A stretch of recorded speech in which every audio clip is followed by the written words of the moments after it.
¿Crees que existe un grupo influyente de caníbales satánicos que quieren dominar el mundo? Conversamos sobre las teorías de la conspiración entre amigos.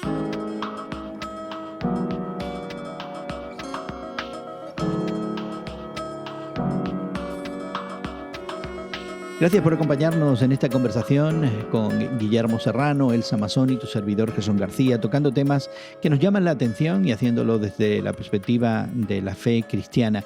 En estos días estamos un poquito preocupados por esas teorías de la conspiración. Y bueno, si tú te encuentras entre una mayoría de los que no están familiarizados con el grupo norteamericano QAnon, vamos a empezar dándote alguna definición. QAnon es una teoría de conspiración que ha surgido en los Estados Unidos que afirma que existe una camarilla secreta en el gobierno, los medios de comunicación e instituciones influyentes que está involucrada en el tráfico sexual de niños, el sacrificio humano, el canibalismo y la siempre esperada dominación mundial.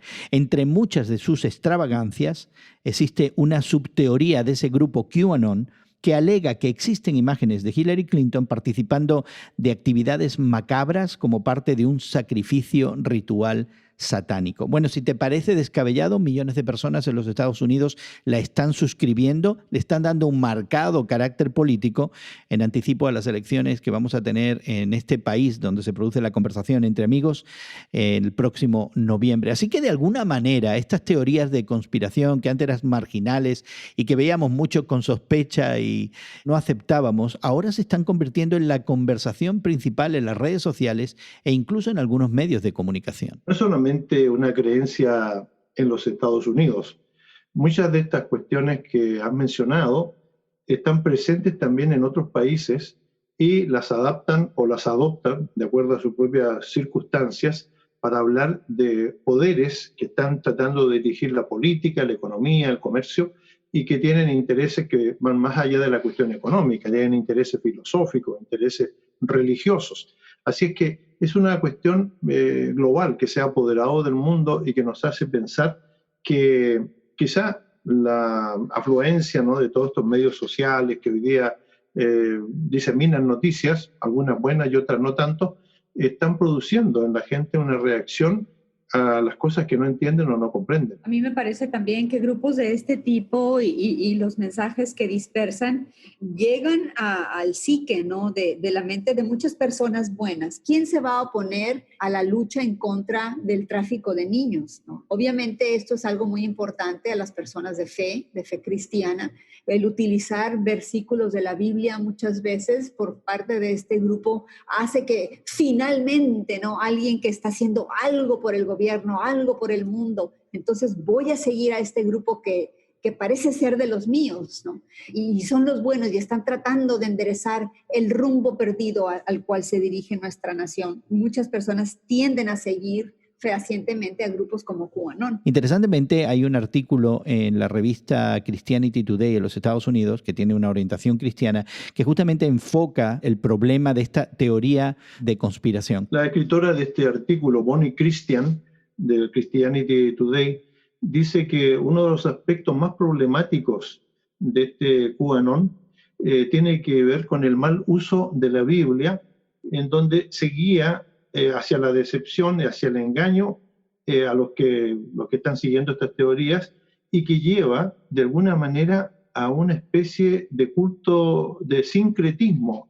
y a herejía a muchos cristianos que realmente no pueden distinguir entre la verdad y entre la mentira, la falsedad y lo que es realmente algo creíble o más o menos entendible desde la perspectiva incluso bíblica. Realmente cuando en teorías de conspiración como esta se añade el elemento religioso e incluso fundamentalista, la cosa se amplifica y se hace mucho más peligrosa. Bueno, estaba yo visitando un país cuando se podía viajar, ¿no? Ahora ya es otra historia, pero fue reciente, no fue probablemente un año atrás o algo así. Y entonces me invita una familia a una comida, a una cena, y de repente sale este tema que yo no tenía idea que se llamaba QAnon ni cosa que se le pareciera. Y estoy hablando de un país sudamericano. Y entonces comienzan a hablarme de varios políticos norteamericanos que practicaban el tráfico de niños, reuniones secretas y asesinatos en los Estados Unidos. Y entonces la pregunta mía, como comunicador, como interesado en la cuestión periodística, les digo, ¿y cuáles son las pruebas que ustedes tienen de que esta persona o estos políticos realmente están metidos así? Ah, me dicen ellos, es que hay que informarse, me dicen.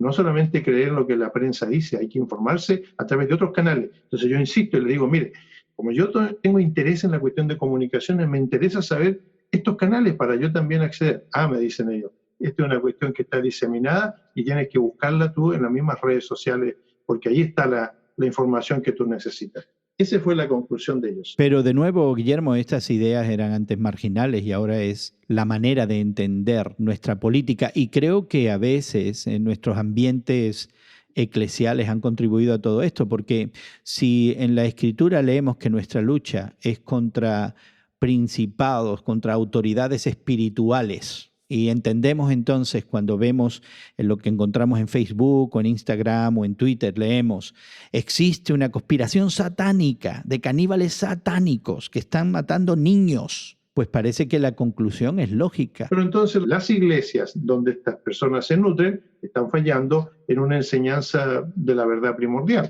Porque aquel que no asiste a la iglesia, vamos a hablar ahora de una sociedad secular, estas cosas no le interesan, no tienen ningún tipo de validez para ellos porque están viviendo para el momento, pero son las iglesias las que están nutriendo a veces a través de muchas de estas teorías, de luchas súper espirituales y de dones súper espirituales que nadie todavía ha descubierto, las que tienen algún tipo de responsabilidad, ¿no? Recordemos que muchas sectas tienen sus bases en pensamientos y declaraciones escatológicas que se salen de la norma. Predecir el futuro, el fin del mundo, con una fecha, con un día y un líder, ¿no? Alguien popular, alguien al quien siguen y cuyas declaraciones son incuestionables, aunque cuestionen a todos los demás líderes que puedan existir, que existe alguien que los va a guiar por el camino del bien. Y todo esto suena impresionantemente bien, fantástico, pero no me cuadra, ¿no? No me cuadra esta imagen y empiezan mis sospechas. Pero fíjate que esas sospechas es el resultado de un análisis crítico, de un proceso normal de reflexión, y voy a capitalizar en la palabra normal, que quizás la explicación de todo esto es mucho más simple, porque nunca como antes hemos visto que la anormalidad se haya normalizado. En el pasado, cualquier persona que dijera que hay un grupo de caníbales satánicos queriendo controlar el mundo, hubiéramos pensado que esa persona pudiera ser víctima de una psicosis paranoide, que tiene esos delirios de persecución, tenemos sospechas injustificadas, eso es una paranoia. Y sin embargo nadie lo está explicando desde el punto de vista de la salud mental y a lo mejor la explicación es esa. Pero para ti, Gerson, parece paranoia, pero ubica esta misma realidad, digamos, en los tiempos del Antiguo Testamento, cuando los medos y los persas atacaban a los judíos, a los israelitas, ¿verdad? Y les destrozaban, los amputaban brazos y piernas y los montaban en caballos para que se fueran en medio de los pueblos causando pavor. Y esos eran reinados de gente que estaba poseída satánicamente, porque ¿cómo se te puede imaginar que algo así haya sucedido en la historia de la humanidad? Porque esa gente no se lo imaginaba. Él admiraba por la ventana desde el torreón y veía los ejércitos de los asirios ahí. En este caso, es mi punto, que es una percepción de algo que no existe. Es una psicosis y creo que debería ser parte de nuestra conversación. El problema es que ningún político de ningún país se va a someter a un análisis psiquiátrico o psicológico antes de su juramento para asumir cualquier cargo político. Nadie se va a someter a eso. Sin embargo, modernamente aquel que quiere llegar al pastorado en iglesias tradicionales tiene que pasar un examen psicológico primero antes de optar a cualquier tipo de cargo que sea eclesiástico. Los políticos no, están exentos de eso. Entonces a eso se debe que tengamos personas en cargos políticos que tienen ideas tan estrafalarias. Esa es mi opinión. Posiblemente están hablando ustedes de psicología, pero también debemos de mencionar la filosofía. Muy bien. Ha surgido en los últimos años del siglo XX, ¿no? En la academia, pienso en Derrida, en Francia, ¿no? La filosofía que conocemos como el posmodernismo, la deconstrucción de las cosas, y empezando con el lenguaje, con el pensamiento, cuestionando lo que consideramos el centro, lo establecido, para crear mucho el subjetivismo, ¿no? Así es. Y las interpretaciones alternativas. Y no debemos dejar pasar por un lado que este mismo posmodernismo, esta misma filosofía que está imperando ahora en nuestro mundo, esté también, aunque sea sin querer, influyendo el surgimiento de grupos alternativos que promueven verdades entre comillas, ¿no?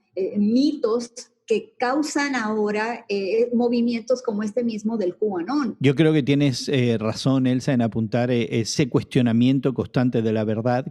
Guillermo me recordaba hace algunos días mi necesidad de ponerme al día, de no estar anclado en cómo eran las cosas en el pasado. Y creo que uno de mis anclajes es todavía pensar que hay una necesidad de presentar algún tipo de hecho documental para validar una afirmación en el ámbito de lo social, de lo político, de lo económico, incluso de la fe. Y sin embargo eso ya no parece ser un requisito, como tú bien nos apuntas, Elsa, para eso. Pero una de las cosas que me preocupa y que hemos apuntado es el hecho de que muchos de nosotros, gente de fe, podría ser más propensa a caer en este tipo de teorías de la conspiración. Es cierto. ¿Y qué podríamos hacer, Guillermo, en ese caso? Bueno, yo creo que hay que volver a las fuentes, ¿no?, del cristianismo. Y estas fuentes se encuentran fundamentalmente en los evangelios, en donde primero encontramos la figura céntrica, única, explicativa de Jesucristo como redentor que viene enviado por Dios, y en donde Él declara cosas que la gente tiene que entender que son creíbles porque las dice alguien que puede probar con su vida que realmente son hechos que uno pudiera comprobar en el campo de la fe.